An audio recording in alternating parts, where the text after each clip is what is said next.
ఇంకొకటి ఏంటంటే ఈ సింగిల్ యూజ్ ప్లాస్టిక్స్ ఈ నిషేధానికి మీరు మీలాంటి హీరోస్ తోటి అడ్వర్టైజ్మెంట్ చేయాలి అంటే కొన్ని కోట్లు అవుతుంది.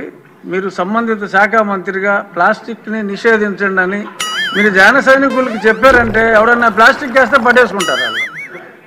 ఆ మధ్యన గోతులు ఎలా కప్పెట్టారో కొన్ని సంవత్సరాల క్రితం రోడ్లు మీరు బాగు చేయమని పిలిపించినప్పుడు ప్లాస్టిక్ని ఆపండి అని మీరు ఒక్క పిలుపు ఎలా ఇస్తే ఎలా అంతే ఇంకా అది ఆగిపోతుంది.